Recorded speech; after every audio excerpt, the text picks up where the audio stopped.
Welcome to the Secret Underground Laboratory Recovery and Salvage, where rude mechanicals do magic.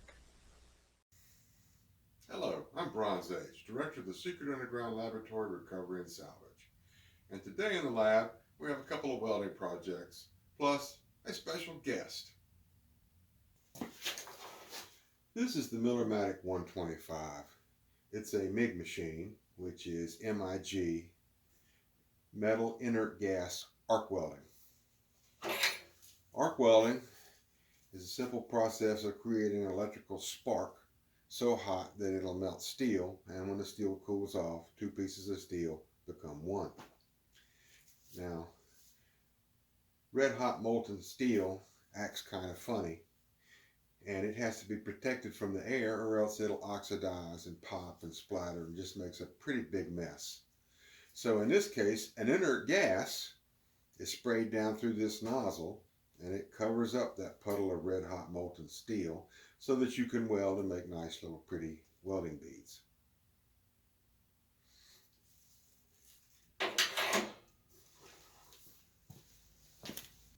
Our first project is this three-legged garden bench. Now this is a classic case of mystery metal, because the maggot doesn't stick to the back, doesn't stick to the seat, but it does stick to the legs. So there's some iron in here. These things are usually made of whatever various scrap metal is around the day they start making them. So they're not greatly concerned with the alloy or the percentages or anything. Basically, it could be anything that they could melt. So we won't know if we can weld it until we get it cleaned up and actually try to strike an arc on it and see what happens.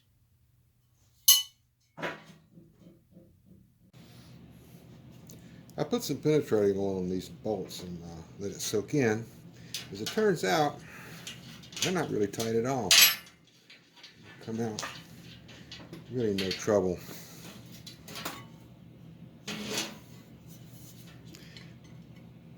So here's what we have to do. Let's put this back together again.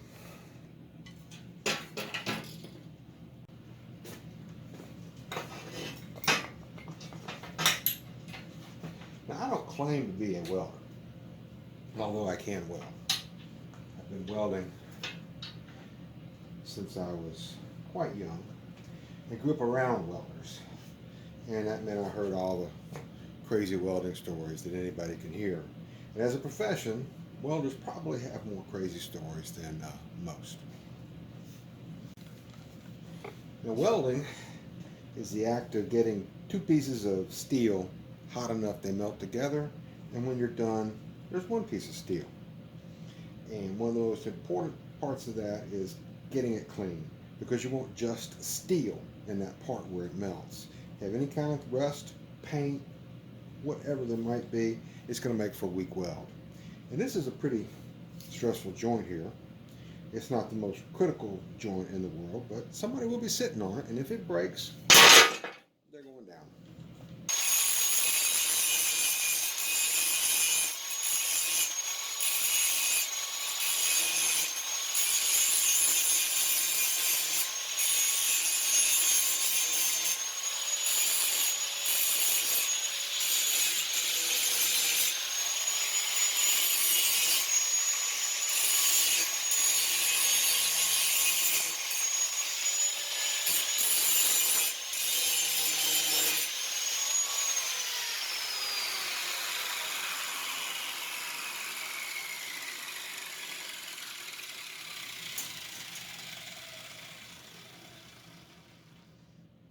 That's going to need a little bit more work, but it's a start.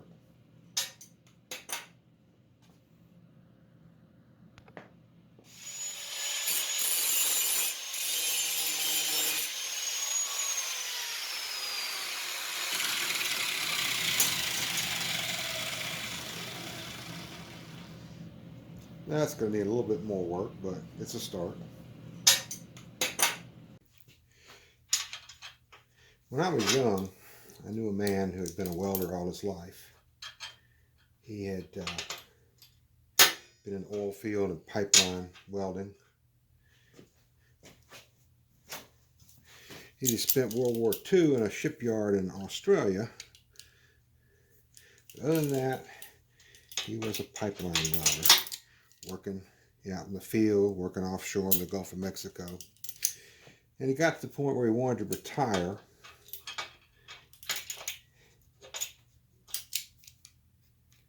The company made him an offer he couldn't refuse to go out to the North Sea and be a welding inspector. He wouldn't have to weld. He'd just have to look at the weld and say, yeah, that's good, or no, do that over again. And this is about 1975. And if my numbers are correct, I think he was going to be making, for that 6-month contract, he was going to be making $60,000, which that's a lot of money in those days. Plus the fact that at the 3-month point, the company would fly him to Scotland, where he'd get a 6-week vacation. They would fly his wife to Scotland so she could be with him. Then he'd go back for the next 3 months. Well, he came home at the end of his 6-week vacation. Gave up a good bit of money for breaking the contract in the middle of it. And I asked him, I said, why did you do that? He says, you don't understand. He says, on a calm day, the bottom deck of that rig was 120 feet out of the water. And on a bad day, the waves were 80 feet over the top. I swore to God, if I ever got my feet on land again, I was never going back out there again for nothing.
Pretty clean. My big worry was that there would be some kind of unusual mix in the steel that would make it burn or pop. But it looks like this took the weld fairly nice.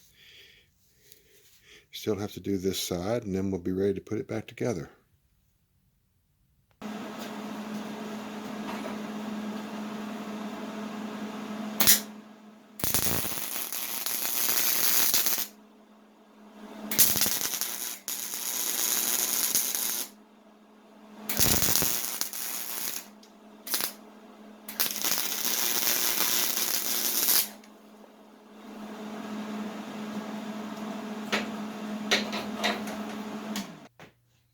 The last thing to do is put it all back together.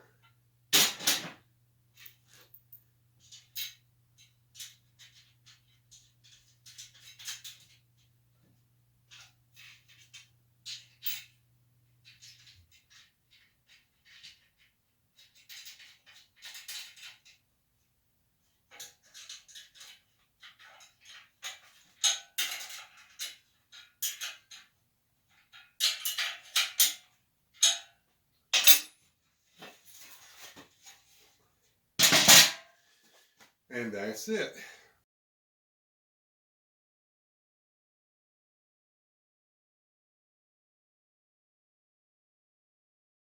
Never look at the spark without the hood on. Yes. You understand me? Never look without the hood.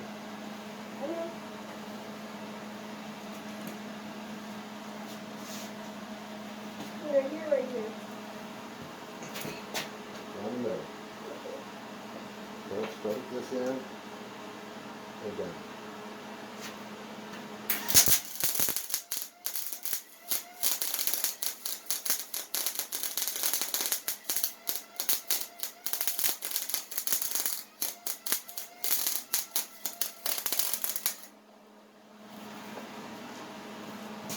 Pretty good. do it again to go back and forth. And you just work your way across it, yeah, towards the other end. It smells like bacon, so. Huh? It smells like bacon fries. Yeah, like I said, you're going through bacon frying, not bacon burning.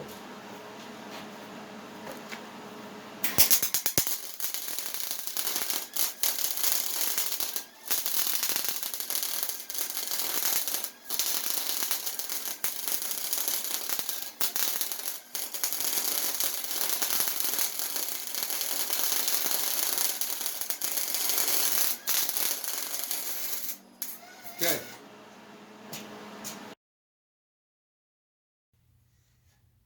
This is the fire tray out of my smoker. And this is the fire grate. It's made with 3/16 inch steel rods. And when you're smoking, you might have the fire going on this thing for 4 or 5, sometimes even 8 hours. And it just simply can't hold up. It's lightweight, it corrodes through. I've had to replace several of these things. So I'm gonna make a better one out of concrete reinforcing rods, commonly known as rebar. The plan is to make a simple grate using 1/2 inch rebar. It can be taken out. It'll just lay in here loose. So the first thing I have to do is cut 10 pieces of rebar, 9 3/4 inches long.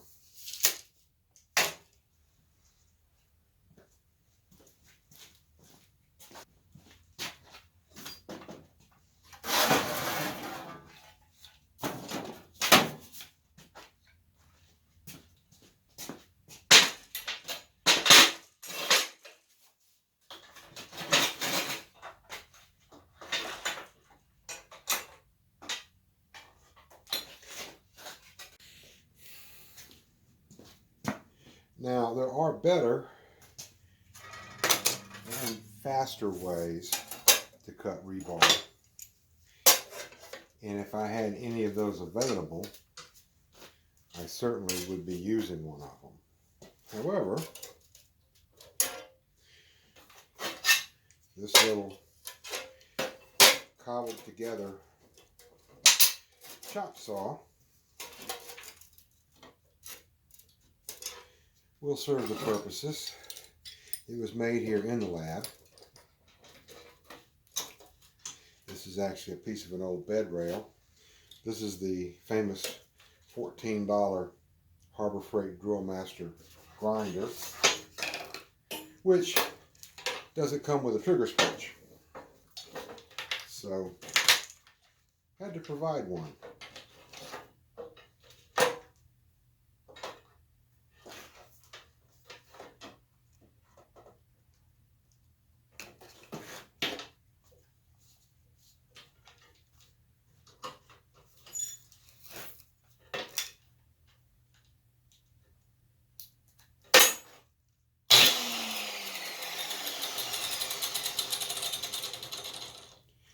And we'll get to see just how long this Linux Metal Max blade lasts. I've used it on a couple of things that were smaller, but cutting 10 pieces of 1/2 inch rebar will be a good test to see just exactly what it can do.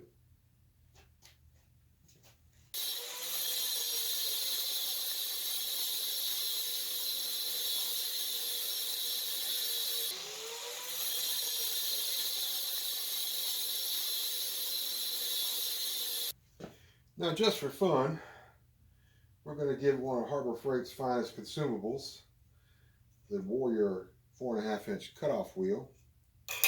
I'm going to give it a chance. Well, folks, I think we definitely have a winner there. That was about a little short of 15 seconds. Says this is good for 1,000 cuts, 30 times longer wheel life. Damn. Take an awful long time. Still not useless. I've got plenty of lightweight stuff this can cut.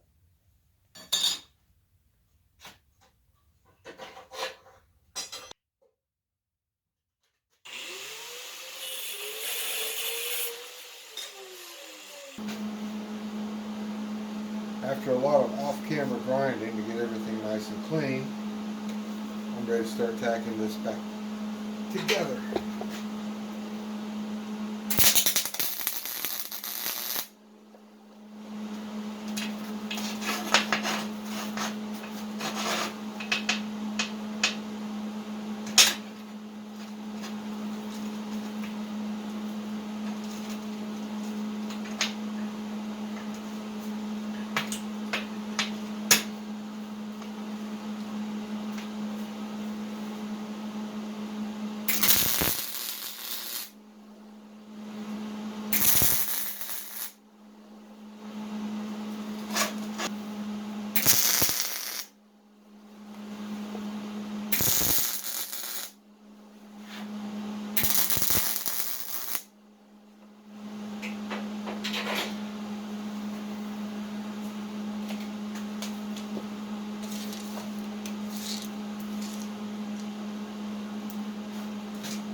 That's close enough for government work. Got the bars laid out like I want them. I'm going to use this block as a gauge to locate them. Start from each end and work towards the middle.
Our pork loin is ready.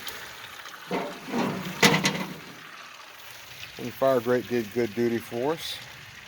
So this is Bronze Age from the Secret Underground Laboratory, thanking you for watching this video. Please like and subscribe. We'll have more videos coming out every week. Appreciate it so much.